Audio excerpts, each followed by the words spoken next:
pub.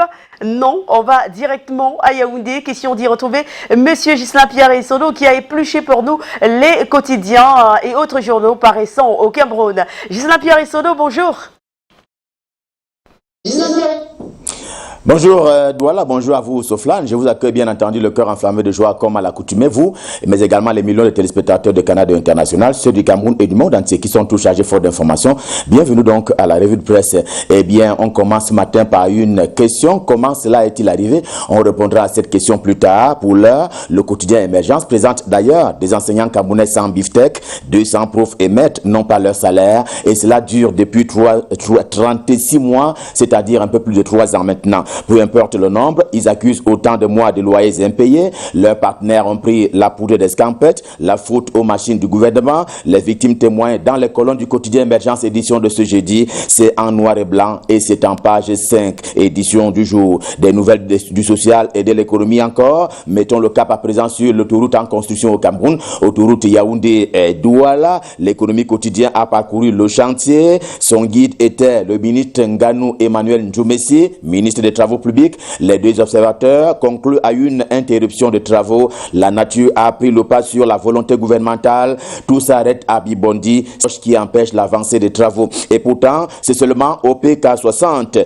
On accuse un très grand retard. Le projet tourne au ralenti. Lui aussi a dérangé, c'est-à-dire le barrage hydroélectrique de Mekin qui arrive à port à petits pas. Eh bien, l'infrastructure réceptionnée a quand même laissé des séquelles sur l'environnement et justement puni un peu les populations voisinantes, les populations qui se plaignent des torts causés par les travaux. Les inondations consacrent ainsi la déroute environnementale après ce chantier dont on sait qu'il a coûté cher et cela dans l'intérêt général. C'est une question vitale à résoudre selon Paysans Info qui traite ainsi des restes de la construction, du reste donc des travaux de construction de ce barrage, le barrage hydroélectrique de Mekin. Le barrage concerné est un projet phare de l'État du Cameroun, parmi tant d'autres d'ailleurs, parce que pour la période 2021-2023, il y a un certain nombre de chantiers qui ont été construits sur le papier qui devraient ainsi se rendre matériels. Défi actuel fixe à 14 d'ailleurs le nombre de ces infrastructures prioritaires pour ce qui est de la période, je l'indiquais tantôt, 2021-2023.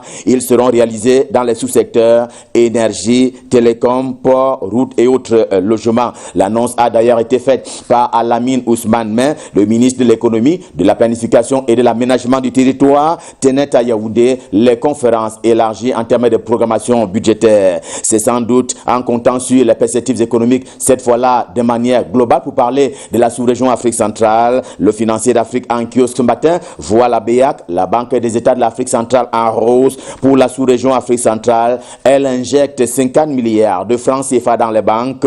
La mesure participe d'un train de relance économique, une injection sur le marché monétaire destinée à donner du souffle tant bien que peu aux opérateurs économiques de la sous-région Afrique centrale. Le chantier naval camerounais, quant à lui, fait des émules. Certains de ses cadres sont aux arrêts. Le messager de Jean-François Chanon leur a justement rendu visite, histoire de comprendre le pourquoi de leur arrestation. L'affaire fait grand bruit en temps normal du côté de Douala autant qu'à Yaoundé, où est le siège du TCS, le tribunal criminel spécial. Le lobbying du quotidien Le Messager consiste à leur permettre un droit d'expression. Sinon, ce sont, dit-il, des règlements de compte de la confrontation, justement, jaillira ou jaillirait la vérité et donc la lumière. Lumière sur la cité ce matin avec Cameroun Business, le Cameroun qui conquiert la petite hydroélectricité pour grossir un peu son offre énergétique. Le travail est dirigé vers les rivières et autres cours d'eau du Cameroun. C'est un potentiel de 600 mégawatts à explorer. C'est une autre manne camerounaise, une réalité pour chacun des départements camerounais qui sont, pour ainsi dire,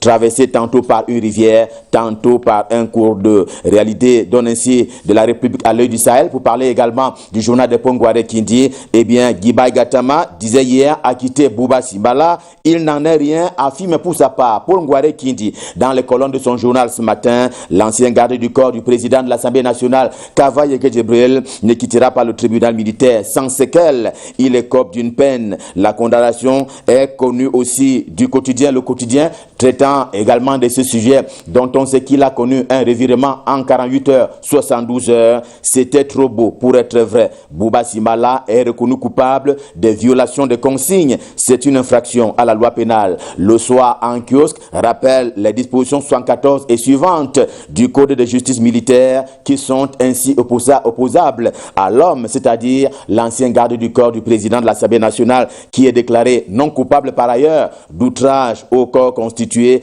et de menaces simples. C'était aussi cela les prétentions du plaignant. Les chefs traditionnels ont nourri leurs prétentions hier à Yaoundé. Cameroun Tribune, le quotidien camerounais à capitaux publics, les prend très au sérieux. Les gardiens des traditions du Cameroun, originaires du nord-ouest et du sud-ouest, veulent rentrer à la maison pour faire leur boulot. Ils l'ont dit au ministre pour la Tangandji en charge de l'administration territoriale. La péréquation n'est pas impossible. Le gouvernement va accompagner les chefs au village pour qu'ils reprennent leur bâton de pèlerin. Affirmation a été faite hier par le ministre pour la Tangandji. The Guardian Post, quotidien camerounais d'expression anglaise au siège imposant, le confirme. Les palais des autorités traditionnelles n'ont que trop souffert, faute d'occupants légitimes. Ils ont décidé d'arrêter la divagation des esprits. Ils les retrouvent à la base très bientôt, et cela en toute sécurité avec l'accompagnement du gouvernement. D'ailleurs, il s'est engagé pour les besoins de la cause. La nouvelle vie du RDPC, le Rassemblement démocratique du peuple camerounais, ce sera après la tempête. C'est comme cela que parle le quotidien Mutation de Gab,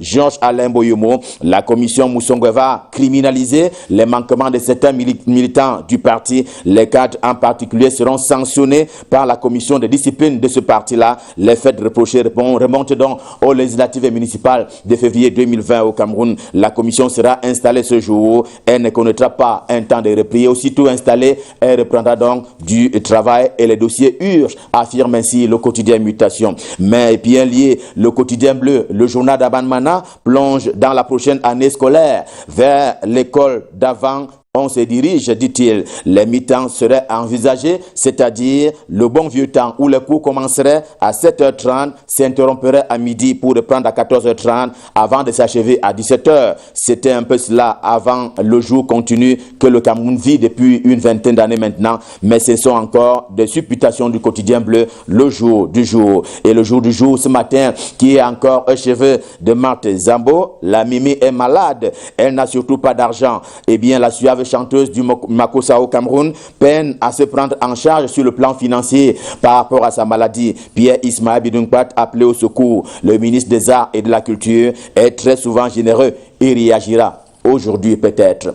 Revue de presse Made in Yaoundé, Made in Cameroun, stop fin, le cœur inflammé de joie. Nous vous avons servi. On prend rendez-vous pour demain pour la dernière édition de la semaine. D'ici à là, je vous souhaite de passer d'excellents moments, toujours en compagnie des programmes de Canal International. Et j'aime à le dire, l'un des programmes phares de votre télé, c'est Canal Matin, qui est conduit du côté de Douala par Thierry Carole et Soflan. Je leur repasse dans le témoin pour la suite et la fin de l'émission. C'est à vous Soflan, c'est à vous Douala.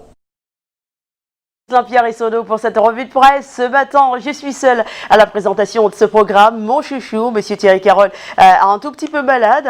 Espérons que demain, il sera debout encore la semaine prochaine. Alors, l'actualité, c'est aussi hors de nos frontières. Et en Côte d'Ivoire, notons que les manifestations sur la voie publique sont suspendues jusqu'au 15 septembre prochain. Annonce faite en Conseil des ministres hier, à 2 mois de l'élection présidentielle. C'est la conséquence, on va dire, des violences meurtrières qui ont émaillé certaines manifestations la semaine dernière. Une disposition prise aussi en vertu de l'état d'urgence en vigueur en Côte d'Ivoire depuis le début de la pandémie de Covid-19. Et puis au Mali, c'est le Comité national pour le salut du peuple, la junte au pouvoir à Bamako, qui a appelé hier les Maliens à vaquer librement à leurs occupations et à reprendre sainement leurs activités, réclamant également l'arrêt du vandalisme au lendemain du coup d'État qui a renversé le président Ibrahim Boubacar Keïta et son gouvernement. Au lendemain justement de ce coup d'État au Mali, eh bien, la communauté internationale a continué de dénoncer la situation dans le pays, des États-Unis à l'Algérie, de l'Union africaine à l'Union européenne, de la CEDEAO aux Nations Unies. Tout tous ont unanimement condamné ce push et demandé le retour à l'ordre constitutionnel. Vous regardez Canal Matin sur les antennes de Canal 2 International. Merci de rester avec nous. Place maintenant à la page pub.